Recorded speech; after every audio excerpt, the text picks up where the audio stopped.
Dear students, I am Mr. Kamal Singh from BDM Public School. Today I am going to teach you chapter first, The Portrait of a Lady, written by Khushwant Singh. In this chapter, the author is telling us about the bond of love between he and his grandmother. When he was studying in a primary school, his mother went to school with him. Both of them were very fond of each other. In the morning, she bathed and dressed him and gave him a chapati with butter and sugar spread on it. After some time, they settled in a city with his parents. He studied in an English medium school and he went to school in a motor car. At that time, the bond of love became less and they talked so less occasions, and she was not able to help her in his homework. And next point, when the author went to take a degree in a university, their bond of love became faint, and at last, when he went to abroad to take a degree, he thought that he would not be able to see his grandmother again. And after some time, when he returned from abroad after 5 years, his grandmother sang song with a old drum, and in the morning she became ill, and after some time she died. Now get ready for study. My grandmother, like everybody's grandmother, was an old woman. She had been old and wrinkled for the 20 years that I had known her. People said that she had once been young and pretty and had even had a husband, but that was hard to believe. My grandfather's portrait hung.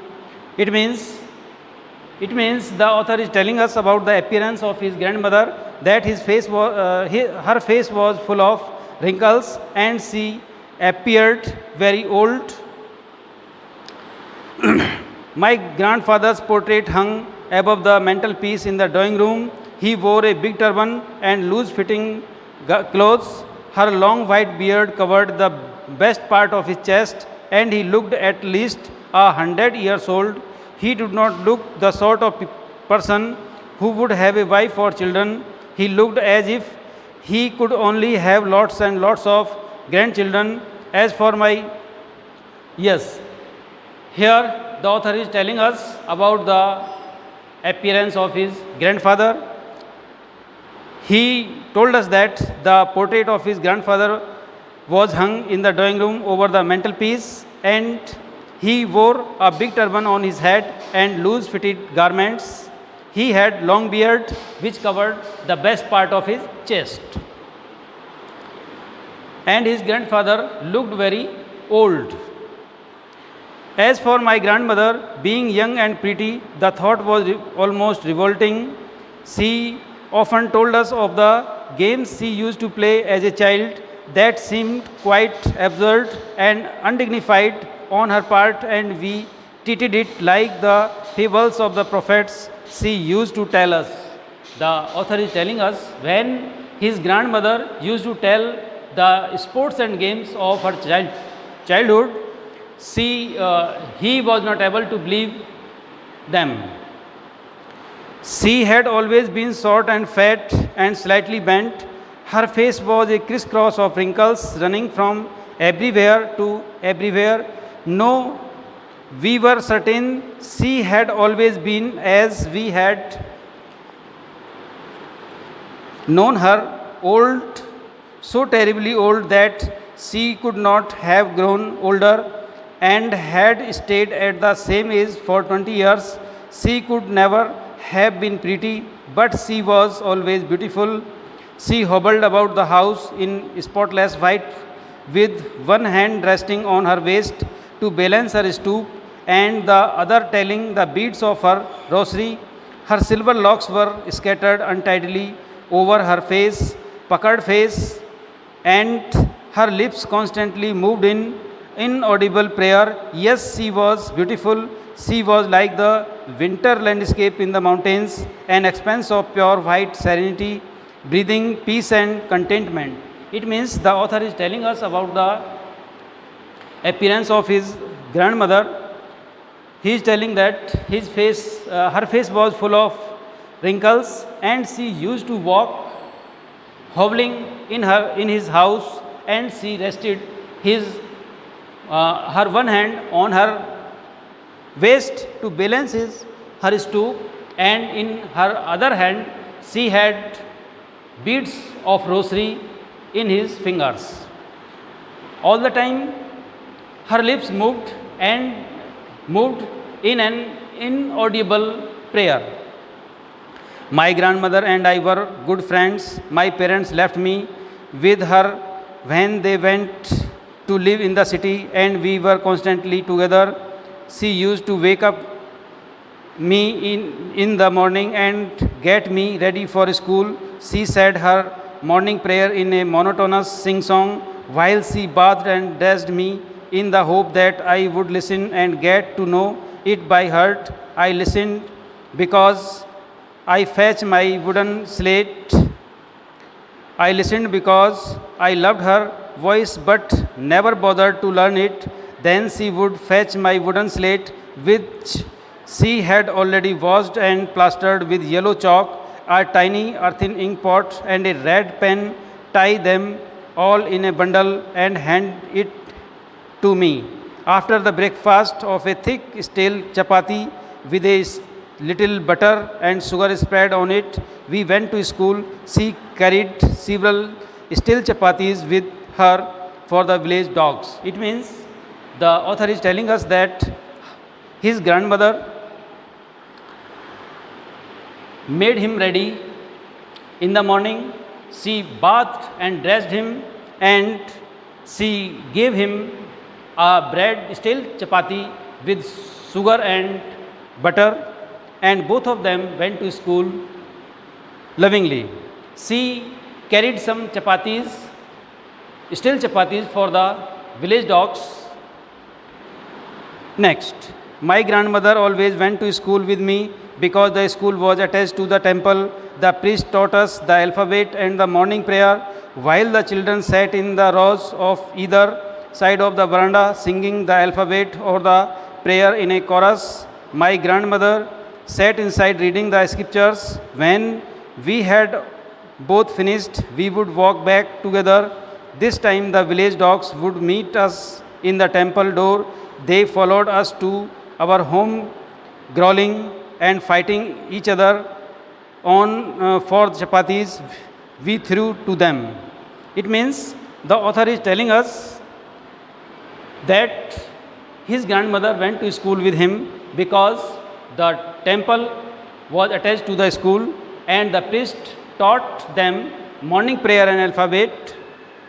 On the other hand, his grandmother used to read holy books in the temple, and when they returned from school, she threw chapatis for village dogs, and they went with them fighting and growling at each other.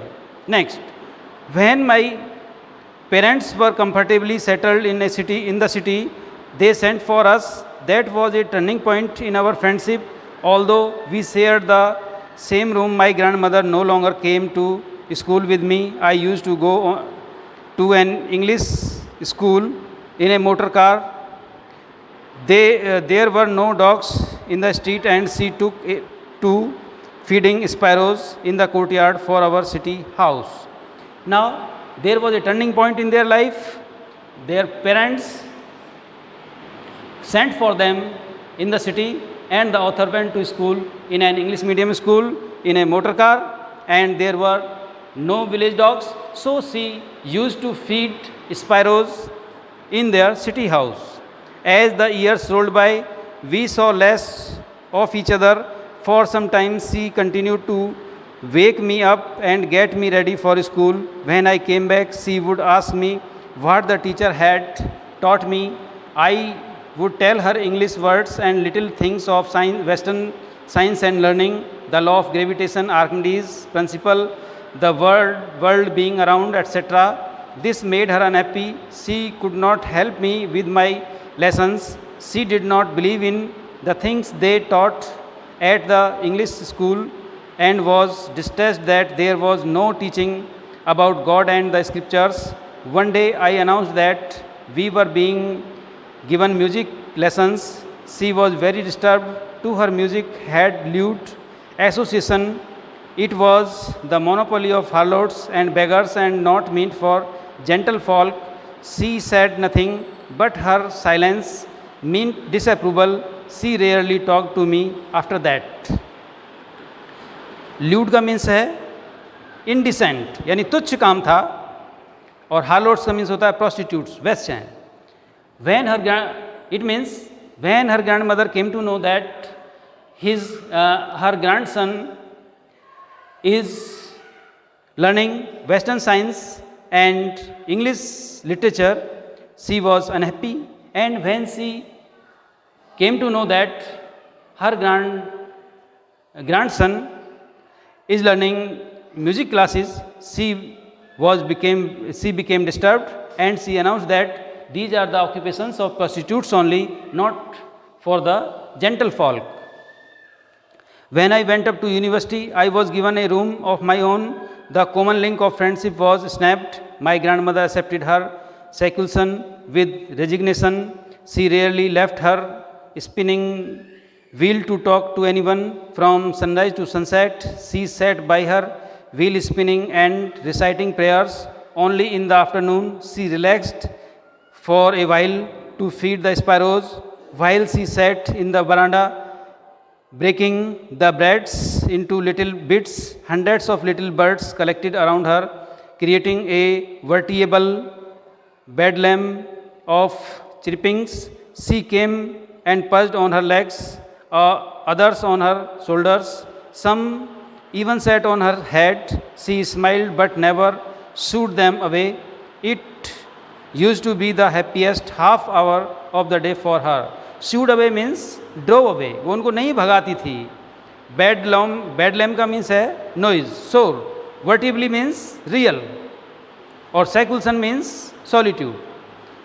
It means the author is telling us when he went in a university, he was given a separate room, and now his grandmother did not talk to her. She was busy with her spinning wheel, and in the afternoon she used to feed sparrows with breadcrumbs, and the sparrows sat on her leg and head also. But she was never annoyed with them. When I decided to go abroad for further studies, I was sure my grandmother would be upset. I would be always for 5 years, and at her age, one could never tell, but my grandmother could. She was not even sentimental. She came to leave me at the railway station, but did not talk or show any emotion. Her lips moved in prayer. Her mind was lost in prayer. Her fingers were busy telling the beats of her rosary. Silently she kissed my forehead, and when I left, I cherished the most moist imprints as perhaps the last sign of physical contact between us. It means when the author went to abroad for taking further degrees, he was sure that his grandmother would not survive up to 5 years. But she went to the railway station to see him off, and he gave him a kiss on his forehead, and at the same time her lips were moving in an inaudible prayer, and in her other hand she was telling her beads of her rosary. But that was not so. After 5 years I came back home and was met by her at the station. She did not look a day older.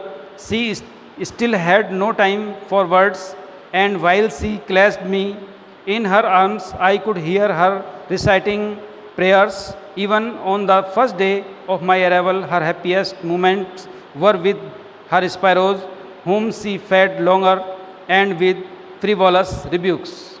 The author is telling us when he returned from abroad, he met his grandmother on the railway station. She came to receive him, and when she gave him a hug, she was she was telling an inaudible prayer, and that day she fed the sparrows with more attention and affection.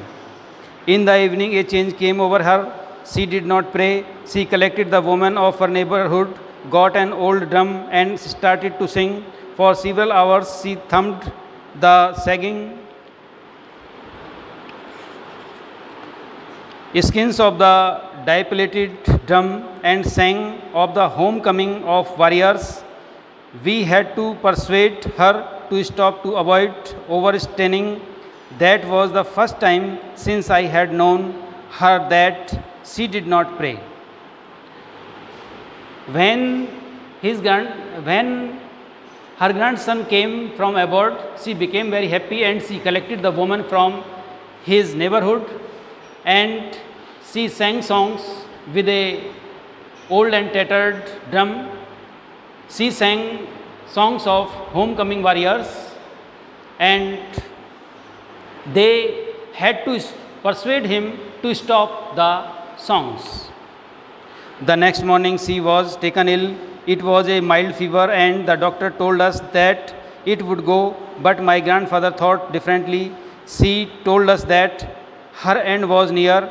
She said that since only a few hours before the close of her last chapter of her life, she had omitted to pray, she was not going to waste any more time talking to us. Next morning she became ill, and the doctor said that it was a mild fever and it would go. But his grandmother thought in a different way, and she announced that her end was near. We protested, but she ignored our protests. She lay peacefully in bed praying and telling her beads. Even before we could suspect, her lips stopped moving and the rosary fell from her lifeless fingers. A peaceful pallor spread on her face, and we knew that she was dead. In her last moment, she wanted to pray, and she lay peacefully on the bed for praying. When they suspect,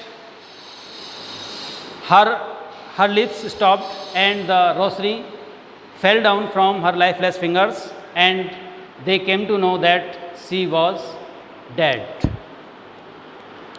Her face became pale. We lifted her off the bed and, as is customary, laid her on the ground and covered her with a red shroud. After a few hours of mourning, we left her alone to make arrangements for her funeral. In the evening, we went to her room with a crude stretcher to take her to be cremated. The sun was setting and had lit her room, and veranda was a blaze of golden light. We stopped halfway in the courtyard, all over the veranda and in her room, right up to where she lay dead and stiff wrapped in her red shroud. Thousands of sparrows sat scattered on the floor. There was no chirping. We felt sorry for the birds, and my mother fetched some bread for them. She broke it into little crumbs, the way my grandmother used to, and threw it to them.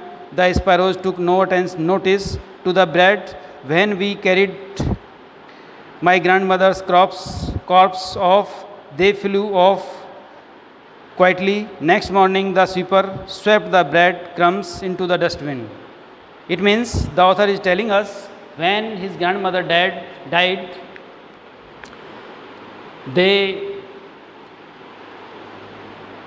they laid him laid her on the ground and covered with a red shroud. When they brought a crude stretcher in her near her dead body, they saw that there were sitting thousands of sparrows around her body, and they were not chirping. When his mother brought some crumbs of bread for the sparrows, they did not pay any attention, and when they carried the corpse of his grandmother for cremation, the sparrows flew away silently, and they did not eat any crumb. In this way, sparrows also showed mourn at her death. बस इस video में इतना ही. Next video में मैं आपको question answers send करूँगा. हुई ना हुई?